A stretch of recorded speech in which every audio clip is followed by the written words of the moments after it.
Everyone, good morning student बेटा, आपका chapter theoretical पूरा कंप्लीट मैं करा चुका हूँ। अब हम यहाँ पर जो हमारी एक्सरसाइज है चैप्टर की स्ट्रक्चर ऑफ एटम वाले की, इसकी एक्सरसाइज को करेंगे। इससे पहले मैंने आपको एक पीडीएफ सेंड की है जिसमें हमारे स्ट्रक्चर ऑफ एटम वाले चैप्टर के नोट्स हैं। आप वहाँ से नोट्स बना सकते हैं। आप सभी को साथ के साथ वर्क करना है, नोट्स बना लीजिए उनसे स्लाइड्स को देखकर, और वहीं से क्या करेंगे आपके कुछ क्वेश्चंस इसमें थ्योरेटिकल हैं, यानी आपको उनमें रिटन करना है एज ए थ्योरी के रूप में। तो 1 से 7 तक, यानी 1 से 7 जो क्वेश्चन आंसर हैं आपके ऐसे ही हैं। मैंने यहाँ पर पीपीटी बनाई है उस क्वेश्चंस की, यहाँ पर मैं तुमको समझा दूँगा। तो पहला क्वेश्चन था आपका, compare the property of electron, proton and neutron. मैंने बताया था आपको वहाँ कि आप 3 कॉलम बनाएंगे, एक में इलेक्ट्रॉन, प्रोटॉन और न्यूट्रॉन लिखेंगे। अब उनके बारे में लिखना है आपको कि हमारा जो इलेक्ट्रॉन होता है वो क्या होता है, उसका चार्ज क्या होता है, मास क्या होता है, उसका सिंबल क्या होता है, ये सारी चीज़ें आपको लिखनी है उसमें। तो इलेक्ट्रॉन पर नेगेटिव चार्ज होता है, प्रोटॉन पर पॉजिटिव चार्ज होता है, और न्यूट्रॉन आपका क्या होता है, न्यूट्रल होता है, उस पर कोई भी चार्ज नहीं होता है। अब इलेक्ट्रॉन्स आपके कहाँ पाए जाते हैं? इलेक्ट्रॉन्स सेल के अंदर ऑर्बिट्स के अंदर मूव करते हैं, सर्कुलर ऑर्बिट्स के अंदर। प्रोटॉन और न्यूट्रॉन आपको पता है कहाँ पाए जाते हैं, न्यूक्लियस के अंदर पाए जाते हैं। इलेक्ट्रॉन का मास 1/2000 टाइम्स ऑफ हाइड्रोजन मास के बराबर होता है, जबकि आपके प्रोटॉन का जो मास होता है वो इक्वल होता है किसके, आपके न्यूट्रॉन के। तो ये सारी चीज़ें आपको लिखनी हैं। अब यहाँ पे सेकंड क्वेश्चन है आपका, what are the limitation of J Thomson model. अब जे थॉमसन मॉडल था उसकी क्या लिमिटेशन थी? तो जे थॉमसन मॉडल आपको पता है कि उसने जो मॉडल दिया था जे थॉमसन साहब ने, वो क्या था, उन्होंने बताया था कि आपका जो एटम होता है, ये समझिए एटम है, ओके। एटम क्या है, ये पूरा जो एटम होता है, whole atom is positive charge वाला होता है। आपको इसमें रिटर्न करना है, मैं आपको एक समझा देता हूँ। और इसमें जो इलेक्ट्रॉन्स होते हैं वो एम्बेडेड होते हैं इस तरीके से। ये क्या है, आपके इलेक्ट्रॉन्स होते हैं, और ये इस तरीके से पूरे इसमें स्फीयर में फैले हुए होते हैं। तो the model of an atom propose by J Thomson state that negatively charge electron are embedded in a positive sphere. Positive sphere means ये पूरा जो आपका एटम होता है वो पॉजिटिव चार्ज होता है, और उसके अंदर जो इलेक्ट्रॉन्स होते हैं जो नेगेटिव चार्ज वाले होते हैं इसके अंदर एम्बेडेड होते हैं। दूसरा क्वेश्चन, इसकी लिमिटेशंस क्या थी? But he did not give any experimental evidence in his support. In his support का मतलब क्या है, वो ये प्रूफ नहीं कर पाए थे कि जो पॉजिटिव चार्ज है ये पूरे स्पेस पर जो स्फीयर है या एटम है कहाँ पाया जाता है, कैसे होता है, इसको एक्सपेरिमेंट के थ्रू प्रूफ नहीं कर पाए। तो उनकी ये लिमिटेशन थी। और क्या हुआ नेक्स्ट, और क्या था इसका एक point, the model was not able to explain the scattering of light in experiment also. यानी इनका मॉडल जो था लाइट के स्कैटरिंग, लाइट का एक फिनोमेना होता है स्कैटरिंग, मीन्स लाइट जब भी किसी ऑब्स्टेकल से टकराती है या फॉल्स होती है तो उससे क्या हो जाती है, वो स्कैटर्ड हो जाती है, इधर उधर बिखर जाती है।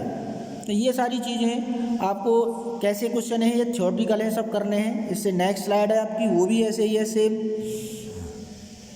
क्या है, what are the limitation of the Rutherford model. अब रदरफोर्ड मॉडल की क्या लिमिटेशन थी? तो रदरफोर्ड मॉडल की लिमिटेशन आपको पता है, जैसे हमारे प्लैनेट्स होते हैं सन के अराउंड अस रिवॉल्यूशन करते हैं, इलेक्ट्रॉन ऐसे ही इन्होंने बताया कि इलेक्ट्रॉन जो होते हैं हमारे सेल के अंदर ऑर्बिट्स के अंदर एक सर्कुलर ऑर्बिट्स के अंदर मूव करते हैं। बट यहाँ पे प्रॉब्लम ये क्रिएट हुई कि ये मूव करते हैं तो एक दिन क्या होगा, इनकी एनर्जी वेस्ट होती है। जब ये मूव करते हैं तो ये सभी जानते हैं आप, जब आप कोई भी वर्क करते हैं तो आपकी एनर्जी का क्या होता है, यूज होता है। तो यहाँ पर क्या है, जब ये मूव करेंगे तो यहाँ पे एक्सीलरेशन प्रोड्यूस होगा। जब एसिलेरेशन प्रोड्यूस होगा तो ये अपनी एनर्जी को क्या करेंगे, रेडिएट करेंगे, और ऐसा हुआ तो क्या होगा, एक दिन आपका जो इलेक्ट्रॉन है वो न्यूक्लियस में गिर जाएगा। नेक्स्ट स्लाइड है आपका, describe the Bohr's model of atom. Bohr model आपने पढ़ लिया है क्या है, उन्होंने KLMN सेल में उसको डिवाइड किया था नहीं। जो बोर्स मॉडल है उसने बताया कि जो इलेक्ट्रॉन होते हैं और जो प्रोटॉन की अवस्था होती है, ये मानिए इसका न्यूक्लियस इन्होंने बताया, प्रोटॉन और न्यूट्रॉन इसके अंदर होते हैं और इसके चारों तरफ क्या बने होते हैं, ऑर्बिट्स, जिनको उन्होंने क्या नाम दिया, KLM, यानी अंदर वाला कोष ये K होता है, ये L होता है, और ये KLM और N, ठीक है ना, KLMN नाम उन्होंने दिया था। M और एक और आप बना देंगे इसके चारों ओर तो ये बन जाएगा N। KLMN उन्होंने इनको नाम दिया था।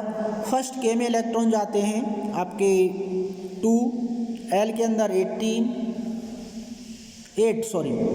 कितने जाएंगे, 8, M के अंदर 18 और इसके अंदर 32। इस हिसाब से इलेक्ट्रॉन उन्होंने भरने का क्रम यहाँ पर दिया था। ओके, दोबारा समझ लेंगे आप, यहाँ पर 8 इलेक्ट्रॉन जाएंगे, कितने जाएंगे, 8। फिर नेक्स्ट सेल में कितने जाएंगे आपके, यहाँ पर जाएंगे 8, 18 और 32। और उन्होंने एक लॉ भी बताया था कि जो इलेक्ट्रॉन भरे जाने का जो क्रम होता है वो किसके बराबर होता है बेटा, 2n स्क्वायर के, ना, 2n स्क्वायर के इक्वल टू होता है। तो ये बोर का मॉडल था, आप इसको बना सकते हैं, इस तरीके से डिस्क्राइब भी कर सकते हैं। नेक्स्ट क्वेश्चन है आपका, compare the propose model of an atom given in this chapter. तो इस चैप्टर में फिर से आपको क्या है, एक पेज के 3 कॉलम बना लेने हैं। एक पर आपको Thompson model, Rutherford model, Bohr model, 3 model यहाँ पे हमें समझाए गए हैं।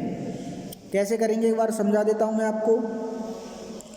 ऐसे आप 3 कॉलम बना लेंगे पेज के। पहले में आ जाएगा आपका थॉमसन मॉडल। कौन सा मॉडल आ जाएगा, थॉमसन। ये आपका थॉमसन मॉडल हो गया बेटा। फिर रदरफोर्ड आ जाएगा। पूरी एक्सरसाइज को आज फिनिश कर दूंगा मैं इसी में।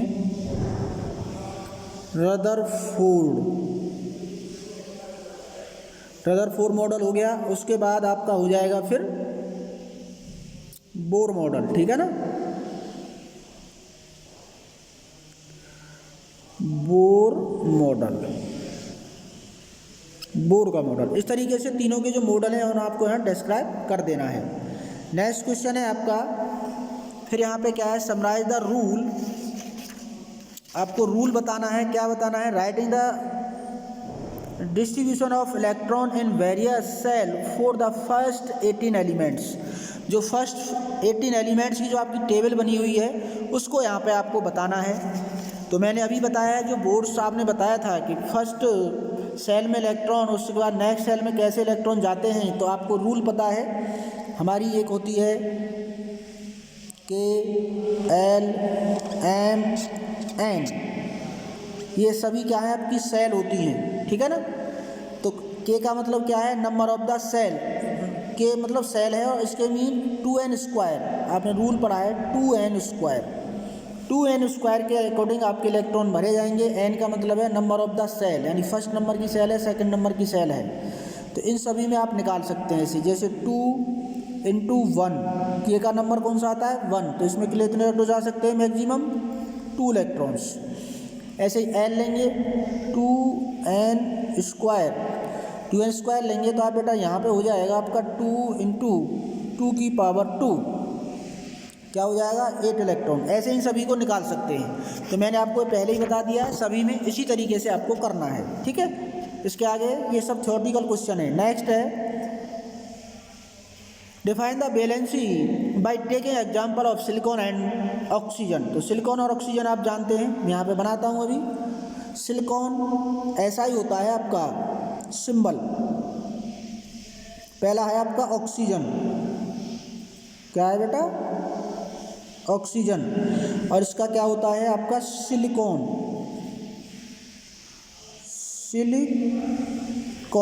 ओके।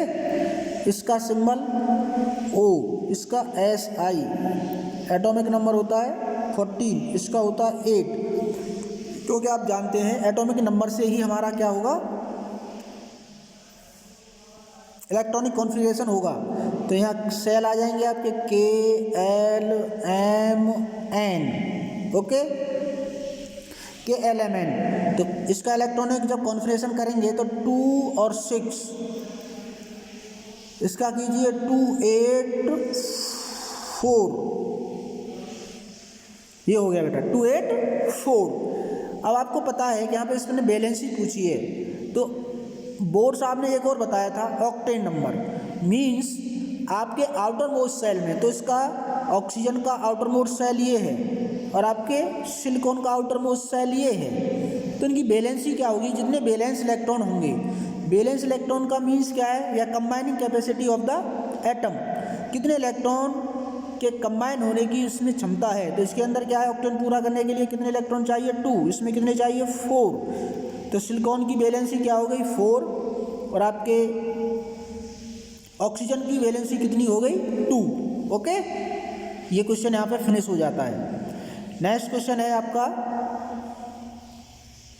8 में आपको टोटली क्या करना है, atomic number, isotopes, mass number और आइसोबार की डेफिनेशन लिखनी है सभी की। अब नेक्स्ट आ जाता है आपका question number 9, Na+ has completely filled K&L shell, explain. बिल्कुल करेक्ट बात है बेटा, आप यहाँ पे देखेंगे, देखो मैं बताता हूँ, Na+ दिया है, यहाँ Na नहीं दिया है, ध्यान से देखिए, Na क्या होता है 11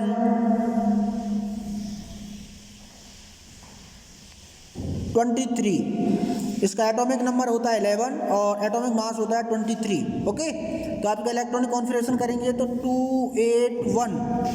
281 हो गया, लेकिन यहाँ पे क्या दिया हुआ है, प्लस दिया हुआ है, इट मीन्स क्या है, यहाँ से एक इलेक्ट्रॉन क्या हो गया, लूज, चला गया बाहर, ठीक। जब बाहर जाएगा मीन्स इसने एक इलेक्ट्रॉन किसी को डोनेट कर दिया है, तो इस पर पॉजिटिव चार्ज आ जाता है, पहले ही पढ़ा चुका हूँ मैं आपको, इस पर क्या आ गया पॉजिटिव चार्ज। जब पॉजिटिव चार्ज आ जाएगा तो मीन्स इसके अंदर जो इलेक्ट्रॉन्स हैं कितने रह गए 10, इसका ऑक्टेन हो गया पूरा। तो इस वजह से Na+ के जो दोनों सेल होंगे K&L दोनों क्या होंगे बेटा, फिल्ड होंगे, कंप्लीटली फिल्ड होंगे, अब ये किसी से रिएक्शन नहीं करेगा, तो यहाँ पे आपको लिखना है। नेक्स्ट, अब आइसोटॉप और आइसोबार्स हमने जो पढ़े थे, जहाँ पे एटॉमिक एवरेज मास निकाला जाता है, पीरियोडिक टेबल में जो भी एलिमेंट हैं जिनके आइसोटॉप्स और आइसोबार दिए हुए हैं, उनका एक ही स्थान है पीरियोडिक टेबल में, अलग अलग उनको नहीं रखा गया है, इसीलिए वहाँ पर आपको हर जगह पर एटॉमिक मास और एटॉमिक नंबर यानी एवरेज एटॉमिक मास दिया हुआ होगा।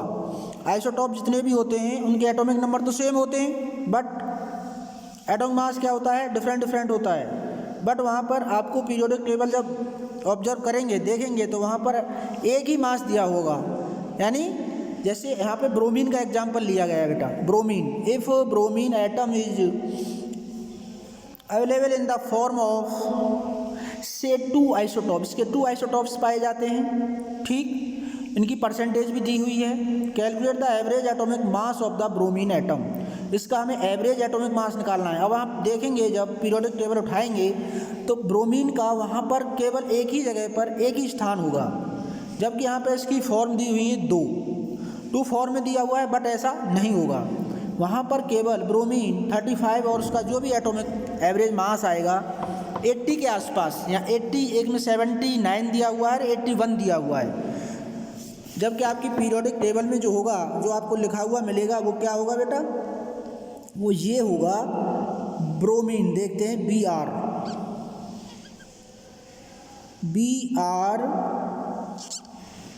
35 और यहाँ पे लिखा होगा 80, लेकिन यहाँ पे प्रॉब्लम क्या है, यहाँ 79 लिखा हुआ है और 81 लिखा हुआ है, तो पीरियोडिक टेबल में ये है। जब तो यहाँ पर क्या निकाला गया है, एवरेज एटॉमिक मास निकाला गया है। तो आपको पता है एवरेज एटॉमिक मास कैसे निकालते हैं, पहले उसका क्या लिखेंगे, एवरेज एटॉमिक मास। तो एवरेज एटॉमिक मास क्या निकलेगा, या टोटल मास एक ही बात है, तो एवरेज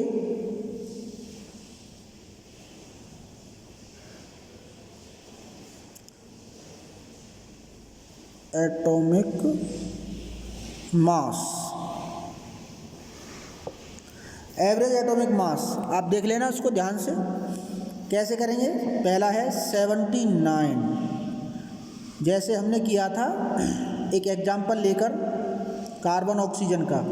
परसेंटेज कितनी है इसकी? ये कितना पाया जाता है नेचर में? 49.7 अपॉन 100। इसको एक उसमें बंद करेंगे। नेक्स्ट है आपका 81 वाला, तो ये परसेंटेज कितनी है इसकी?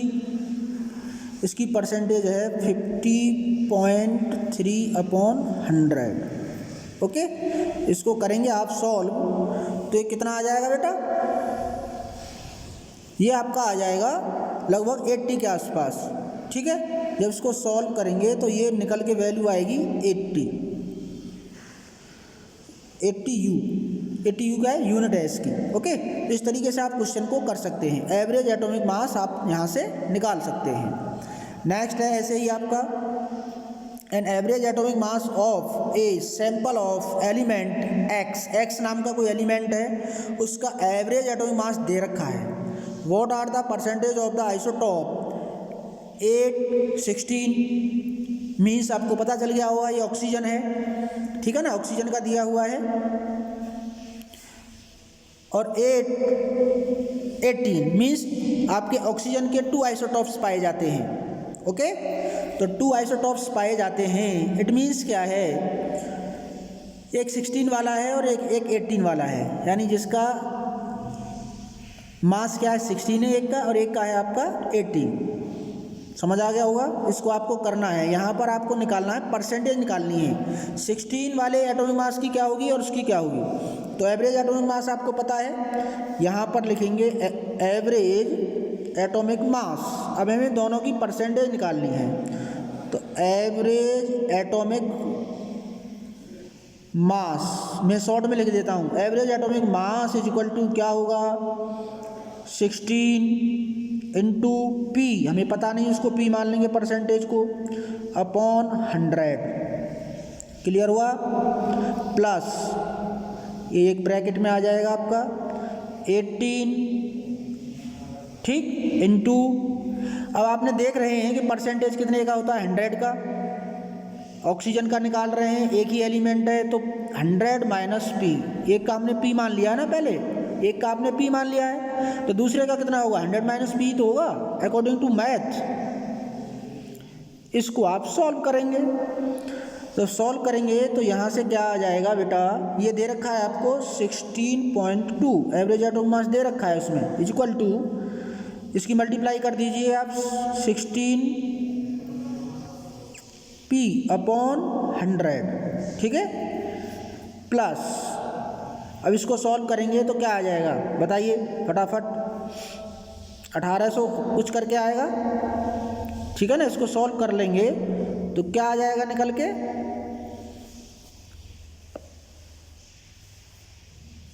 बताइए जल्दी।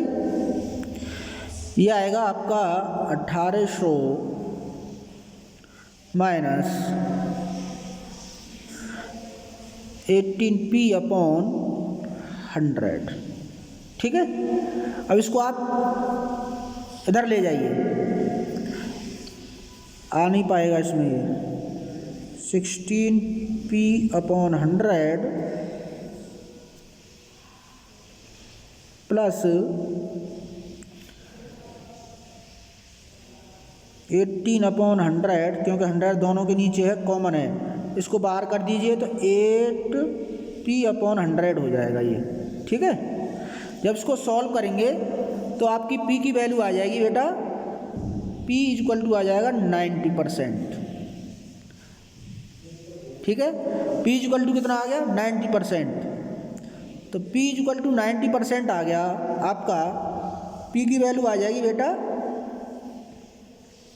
90%, ठीक है ना, 90% आ गई। यानी फर्स्ट 8O या X,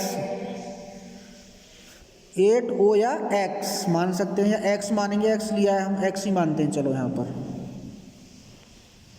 ठीक है। X16 की जो वैल्यू आ गई 90% आ गई। अब आपका 8x 18 वाले की कितनी आ जाएगी, 100 minus 90 is equal to 10%। Okay, तो यहाँ पे आपका ये क्वेश्चन कंप्लीट हो गया। नेक्स्ट, टाइम हो रहा है, फटाफट करेंगे हम। If z is equal to 3 what would be the valency of the element. Element की वैलेंसी क्या होगी। z मीन्स क्या होगा, एटॉमिक नंबर। देखते हैं z is equal to, z को किससे शो करते हैं हम, एटॉमिक नंबर। एटॉमिक नंबर होता है बेटा ये एटॉमिक नंबर, एटॉमिक नंबर, ठीक है। एटॉमिक नंबर होता है इक्वल टू जेड। तो जेड आपको दे रखा है 3, ठीक है। क्या दे रखा है बेटा, 3 दे रखा है, 3 that is equal to 3। Okay, अब इसको आपको इलेक्ट्रॉन कॉन्फ़िगरेशन करिए तो पहले कितने जाएंगे, 2 इलेक्ट्रॉन, फिर जाएगा 1, मीन्स के में कितना गया ये और एल में कितना गया ये। तो इसकी वैलेंसी कितनी होगी, ये इजीली आसानी से एक इलेक्ट्रॉन को क्या कर सकता है, डोनेट कर सकता है। तो इसकी वैलेंसी हो जाएगी 1। ऐसे आपको करना है सॉल्व ये, ठीक है। वैलेंसी इज इक्वल टू हो गई 1, करेक्ट। नेक्स्ट फिर आपका ये क्वेश्चन ऐसे ही है, composition of the nuclei of 2 atomic species X and Y, यानी 2 आपके एटम दिए हुए हैं X and Y are given as under X minus Y, ठीक है। तो आपको बताना है इसके अंदर क्या पूछा है इसने, प्रोटॉन इतने हैं, न्यूट्रॉन इतने हैं, give the mass number of X and Y, इनके मास बताने हैं दोनों के। तो मास इज इक्वल टू क्या होता है, एक्स का मास निकाल देंगे, प्रोटॉन न्यूट्रॉन की संख्या, that is equal to mass होती है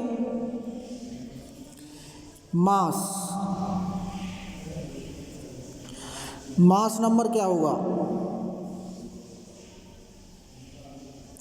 मास इक्वल टू होता है प्रोटॉन प्लस न्यूट्रॉन। ओके, तो प्रोटॉन आपके दिए हैं 6, तो पहले निकालेंगे आप एक्स का मास क्या हो जाएगा, P प्लस एन न्यूट्रॉन, ठीक है, P प्लस एन। तो P दे रखा है 6 और N दे रखा है 6, तो इसका हो गया 12, ठीक। ऐसे Y का निकालेंगे मास, Y में क्या दे रखा है, P प्लस एन करेंगे आप, तो इसमें इलेक्ट्रॉन तो सेम है बट न्यूट्रॉन का नंबर चेंज हो रहा है, 8 है, ठीक है। न्यूट्रॉन का नंबर चेंज है 8, तो हो गया 14। इट मीन्स ये कार्बन के दोनों आइसोटॉप्स हैं, ठीक। Since the atomic number of the both the species are same, atomic number same है, तो इट मीन्स 6 से पता चल गया ये कार्बन हो गया आपका, पहले वाले का 12 है, दूसरा हो गया 6 14, मीन्स ये कार्बन के आइसोटॉप्स हैं। ओके, तो ये आपका क्वेश्चन कंप्लीट हुआ यहाँ पर। नेक्स्ट क्वेश्चन है, फॉर द फॉलोइंग स्टेटमेंट, कौन सा इसका ट्रू है कौन सा फॉल्स है, ये आपको यहाँ बताना है, ट्रू एंड फॉल्स बताने हैं, ठीक। तो पहला देखेंगे फर्स्ट क्वेश्चन में क्या है बेटा, ये कह रहा है जे थॉमसन साहब से propose that the nucleus of an atom contain only nucleons, यानी क्या ये जो जे थॉमसन साहब ने बताया था, जो उन्होंने अपना मॉडल दिया था कि न्यूक्लियस के अंदर न्यूक्लियंस होते हैं, नहीं भैया, ये किसने बताया था बेटा, ये बताया था हमारे रदरफोर्ड साहब ने, ठीक। तो ये पहला क्या हो गया, false. And neutron is form by an electron and a proton combining together, therefore it is the neutral, ये भी फॉल्स है, न्यूट्रॉन कभी इनसे नहीं बनता इलेक्ट्रॉन से। नेक्स्ट क्वेश्चन क्या है, the mass of an electron is about इतने टाइम्स ऑफ हाइड्रोजन एटम, बिल्कुल करेक्ट है। An isotope of iodine is use for making a tincture of iodine which is use as a medicine, बिल्कुल correct है। नहीं, tincture iodine नहीं होती है, isotope iodine का जो आइसोटोप होता है वो यूज किया जाता है टिंचर आयोडीन बनाने में।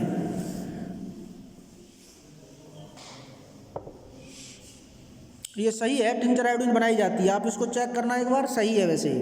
ओके, ये आपका क्वेश्चन हो गया कंप्लीट। यहाँ तक आपके जितने भी हैं वो एक्सरसाइज कंप्लीट हो चुकी है। आपके कुछ और क्वेश्चंस अगर में इसमें हैं तो वो कैसे होंगे, आपके सिंपल क्वेश्चन होंगे, आप उनको देख लेना, जो नहीं आ रहे हैं मुझे पूछ लेना, ठीक है।